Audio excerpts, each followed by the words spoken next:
네, 오늘은 대림절 셋째 주일입니다. 그리고 오늘 성경 본문의 주인공은 지난주와 같이 세례 요한이 되겠습니다. 세례 요한은 하나님의 말씀이 들리지 않는 400년간의 침묵기를 깨고 유대 광야에 나타나 하나님의 말씀을 선포하기 시작했던 사람입니다. 그리고 그 말씀은 회개하라, 하늘나라가 가까이 왔다 였습니다. 그는 사람들에게 회개를 촉구하고 세례를 베풀기 시작했습니다. 그리고 예수님도 공생애를 시작하기 전 세례 요한에게 세례를 받았습니다. 그런데 이렇게 사역하던 세례 요한이 오늘 본문에 보면 감옥에 있는 것을 우리는 알 수가 있습니다. 대체 어떻게 된 이유인가? 마태복음 14장에 보면 그 이유가 나와 있습니다. 그 당시에 갈릴리 분봉왕이었던 헤롯 안디바와 관련이 있는데요. 헤롯 안디바는 본 부인을 버리고요, 헤로디아라고 하는 여인과 재혼을 했습니다. 그런데 그 헤로디아는 자신의 동생 빌립의 아내였던 것이죠. 대부분의 유대인들은 이 부정한 결혼에 대해 아무런 비판을 하지 못했습니다. 하지만 세례 요한은 공개적으로 이것은 옳지 않다고 지적을 했습니다. 그리고 나서 세례 요한은 감옥에 갇히게 되었던 것이죠. 이 감옥에 있는 세례 요한에게 죽음의 그림자가 뒤덮기 시작했습니다. 사실 세례 요한으로서는 억울한 일입니다. 그가 무슨 비난받은 일을 한다거나 죄를 짓거나 하지 않았기 때문입니다. 그는 바른 말을 했고 바른 행동을 했습니다. 그러나 그 결과는 억울한 옥살이와 죽음의 위기가 되었습니다. 부정한 자가 권력을 쥐고 있을 때 정직한 자는 핍박을 받고 의인은 고난을 당합니다. 그것은 세례 요한의 시기뿐만 아니라 지금도 여전히 일어나고 있는 일입니다. 부정한 자가 형통할 때 나타나는 특징 중에 하나는 결과를 가지고 평가한다는 것입니다. 그들은 항상 잘 되는 것, 잘 사는 것, 형통한 것이 하나님의 뜻이라고 말합니다. 세상에서 부유하고 세속적으로 성공하는 것이 하나님의 축복이라고 이야기합니다. 교회가 수적으로 크게 증가하는 것이 바로 하나님의 뜻이라고 평가합니다. 그들은 내가 이렇게 잘된 이유가 하나님의 도우심 때문이라고 공개적으로 감사를 표현합니다. 하지만 그렇게 하는 이유는 무엇인가? 자신이 이루어 놓은 결과로 현혹하여서 과정에 주목하지 못하게 하기 위해서입니다. 그렇기 때문에 부정한 자가 형통할 때 나타나는 현상은 결과가 수단을 정당화하기 시작합니다. 결과가 수단을 정당화합니다. 아무리 이주 노동자가 좀 죽어나가면 어떻습니까? 그래도 월드컵을 성공적으로 개최하고 전 세계인들이 다 즐기면 되는 거 아닙니까? 아무리 교단법을 무시하고 세습을 하면 어떻습니까? 그래도 교회가 분열되지 않고 안정적으로 운영되면 되는 거 아닙니까? 표절을 좀 하면 어떻습니까? 어쨌거나 박사학위 받고 권력을 얻으면 되는 거 아닙니까?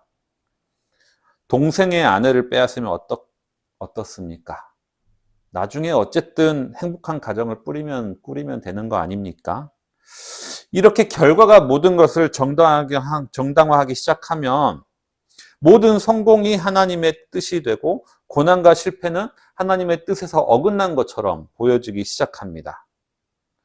따라서 내가 진리의 길을 걸어가고 있음에도 불구하고 어려움과 역경이 찾아온다면 우리는 내가 잘못된 길을 걷지 않았을까 의심하는 것이 아니라 이 시대가 악하다는 것을 이해해야 됩니다. 이렇게 바른 말을 했다는 이유로 세례 요한은 옥에 갇혔습니다. 그리고 죽음의 그림자가 점점 그에게 다가오고 있었습니다. 그러자 세례 요한은 곧 다가올 죽음 앞에서 그동안 살아온 내 인생의 의미를 발견하고 싶었던 것이죠. 과연 나는 가치 있는 삶을 살았던가 하는 질문이 세례 요한의 마음속에서 일어나기 시작했습니다. 많은 사람들이 성공을 꿈꾸고 돈과 명예를 추구하며 살아가지만 정작 죽음이 앞에 다가오면 내 인생의 의미에 대해 다시 한번 생각하게 됩니다. 과연 나는 가치 있는 인생을 살았나? 라는 질문을 스스로 던지게 된다는 것이죠. 죽음이라는 것은 우리의 생의 의미를 깨닫게 해줍니다. 세례 요한의 인생은 어떻습니까? 그의 인생을 한마디로 정리하면 주님의 오실 길을 예비했던 삶입니다. 광야에 외치는 자의 소리로서 살았습니다. 이러한 세례 요한의 인생에 의미가 있게 되려면 가장 중요한 것은 무엇입니까? 바로 자기 뒤에 왔던 예수님이 메시아인지 아닌지가 가장 중요한 게 됩니다. 만약 예수님이 메시아가 아니라면, 만약 예수님이 본인이 기다렸던 그 사람이 아니라면 세례 요한의 인생은 그야말로 무의미하고 헛된 인생이 되어버립니다. 그렇기 때문에 예수님은 세례 요한은 예수님에게 이런 질문을 할 수밖에 없는 것이죠. 오실 그분이 당신이십니까? 이러한 세례 요한의 질문은 내 인생은 가치 있는 삶이었습니까? 라는 질문과 같은 말입니다. 이 질문은 단순히 호기심으로 던지는 질문이 아니었습니다. 자신의 죽음 앞에서 내 인생의 의미, 내 생의 의미를 발견하고자 하는 세례 요한의 처절한 몸부림이었습니다. 여기서 우리가 하지 말아야 할 실수 중에 하나는 내 삶의 의미를 타인으로부터 찾으려 하는 시도는 대부분 실패하기 마련이다라는 겁니다. 그러한 삶은 타인으로부터 내 삶의 의미를 찾으려고 하는 삶은 나도 마찬가지고 타인도 불행으로 이끄는 경우가 많이 있습니다. 오직 자식 하나만을 내 인생의 전부라고 생각하며 살아가는 부모는 자신의 철저한 희생과 자녀에겐 엄청난 부담을 전가하게 됩니다. 결국 둘 다 불행한 인생을 살게 될 가능성이 큰 것이죠. 연인의 사랑을 받는 것이 내 인생의 유일한 의미라고 생각하는 사람은 그 사랑이 끝났다고 직감하는 순간 극단적인 선택을 하거나 증오 범죄로 이어지기도 합니다. 내 인생의 의미를 다른 사람에게서 찾으려는 시도는 대부분 실패하는 것이죠. 하지만 우리가 실패하지 않는 유일한 한 분이 계십니다. 예수 그리스도이신 것이죠. 세례 요한은 자신의 전 인생을 그리스도의 오실 길을 예비하는 삶으로 살아냈습니다. 그리고 이렇게 자신의 인생을 마무리하는 시점에 의심이 생겨나는 것이죠. 예수님이 사역하는 모습을 들으면 들을수록 그 의심은 눈덩이처럼 불어났습니다. 왜냐하면 자신이 생각해왔던 메시아의 모습과 너무나 달랐던 거기 때문에 그렇습니다. 세례 요한과 예수님은 똑같은 메시지를 선포했습니다. 그 두 사람은 모두 다 회개하라, 하늘나라가 가까이 왔다라고 말씀을 선포했습니다. 그러나 그들의 사역 스타일은 완전히 달랐습니다. 세례 요한은 유대 광야에서 메뚜기와 석청을 먹으면서 회개를 선포했습니다. 하지만 예수님은 마을과 마을 사이를 오가며 도심지 한복판에서 그리고 세리와 죄인들과 함께 먹고 즐기고 마시며 포도주를 즐겼습니다. 예수님은 율법을 어기기 일쑤였고요. 나라를 잃은 민족적 상황에는 별다른 관심이 없는 것처럼 보였습니다. 그러니 세례 요한의 마음속에 예수님을 향한 의심이 생겨나는 것은 어쩔 수가 없었던 겁니다. 그에게 예수님이 메시아인지 아닌지는 그 인생에 너무나 중요했습니다. 왜냐하면 그의 모든 인생은 메시아의 오실 길을 예비하기 위해 헌신한 인생이었기 때문에 그런 것이죠. 이 세례 요한의 질문 앞에서, 이 세례 요한의 의심 앞에서 예수님은 마음 상해하지 않으셨습니다. 의심이라는 것은 헌신하는 사람에게 나타나는 당연한 현상이기 때문에 그렇습니다. 나는 절대 예수님을 의심해 본 적이 없다. 그것은 그만큼 예수님이 내 인생에 별로 중요하지 않기 때문일 수도 있습니다. 세례 요한의 이 질문 앞에 예수님은 어떻게 대답하십니까? 일단 직접적인 대답은 피하십니다. 그렇다. 내가 진짜 메시아다. 너의 인생은 헛되지 않았다. 이렇게 시원하게 말해주면 얼마나 좋습니까? 하지만 예수님은 이렇게 대답하지 않습니다. 예수님은 세례 요한의 제자들에게 이렇게 말씀하시는 거죠. 가서 너희가 듣고 본 것을 요한에게 알려라. 눈먼 사람이 보고 다리 저는 사람이 걸으며 나병 환자가 깨끗하게 되며 듣지 못하는 사람이 들으며 죽은 사람이 살아나며 가난한 사람이 복음을 듣는다. 그리고 나서 이렇게 덧붙입니다. 나에게 걸려 넘어지지 않은 사람은 복이 있다. 자신의 인생의 의미를 찾고자 하는 세례요한의 철저한 몸부림 앞에 그래, 너 잘 살았다. 너는 의미 있는 인생이다. 이렇게 말해주면 좋을 것을 예수님은 끝까지 세례요한이 스스로 선택을 하도록 만듭니다. 하지만 그럼에도 예수님은 세례요한의 믿음에 약간의 도움을 주시는데요. 그것이 뭐냐면 혹시 모를 왜곡되고 편협한 시각이 있을 수도 있으니 예수님의 다른 측면을 볼 수 있도록 도와주시는 겁니다. 그래, 지금 너의 시선은 한쪽만 보고 있구나. 내가 율법도 어기고 세리와 죄인들과도 어울리고 잔치에도 참여해서 포도주와 먹을 것을 즐기는 사람이다. 그래, 나는 이런 사람이다. 하지만 나의 다른 측면도 있다. 나를 통해서 병자가 치료받고 가난한 이들이 복음을 들으며 죽은 사람들이 살아났다. 그러니 이 모든 것, 두 가지 측면이 모두 다 내 모습이다. 그러니 내가 메시아인지 아닌지 믿는 것은 너의 선택이다. 다만 걸려 넘어지지 않는 사람은 복이 있다. 이렇게 예수님은 대답을 하시는 거죠.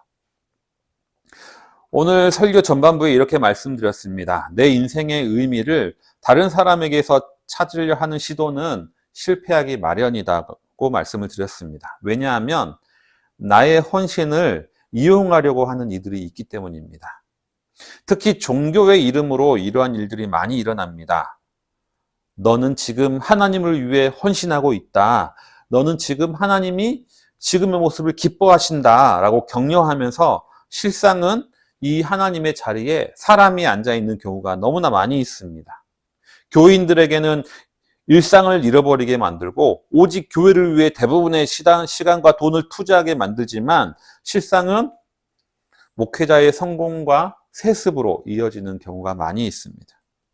신천지와 같은 이단들에게 청년들이 전적인 헌신을 하는 이유가 무엇인지 아십니까? 그곳의 청년들은 알바를 해서 헌금을 하고요. 잠도 몇 시간 안 자고 삼각김밥으로 식사를 때우면서 자신들의 조직에 열심을 내고 있습니다.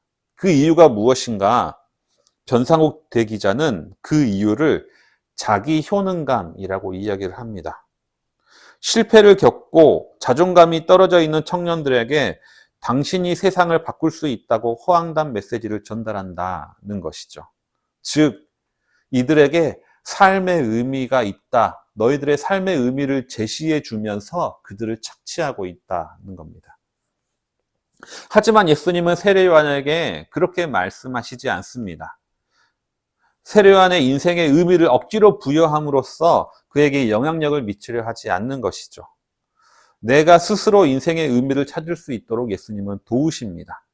그리고 우리가 균형된 시각으로 이 세상을 바라볼 수 있도록 도와주시는 것이죠.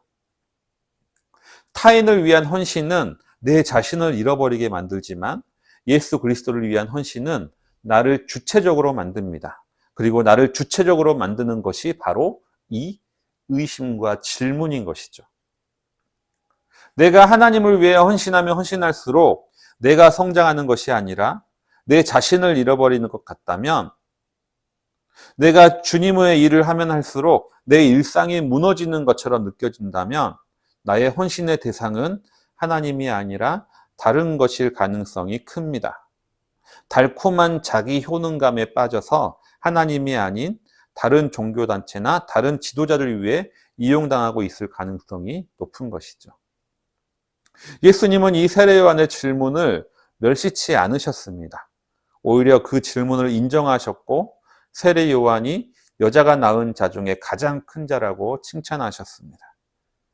의심은 그분을 향한 헌신이 벗어났다는 증거가 될 수 없습니다. 오히려 의심과 질문을 통해 우리는 그리스도를 입체적으로 그리고 균형 있게 보게 되는 것이죠.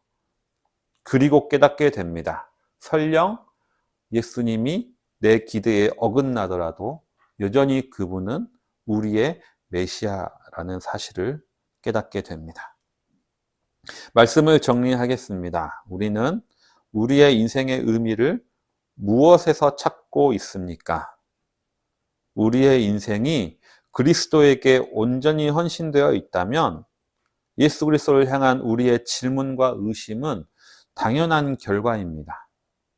우리가 정직히 그분 앞에 나의 의심과 질문을 내어드릴 때 그분은 우리에게 실망치 않으시고 오히려 우리의 왜곡된 시각을 고쳐주시고 걸려 넘어지지 않도록 도와주십니다. 그리스도를 위해 살아가는 우리의 인생길에서 섣부른 자기 효능감에 도취되지 마시고 스스로 내 삶의 의미를 되물어가며 예수 그리스도에게 한 걸음 더 가까이 나아가시는 우리 모든 성도님들 되시기 바랍니다. 함께 기도하겠습니다. 내일을 바라보며 기도를 침묵으로 드립니다.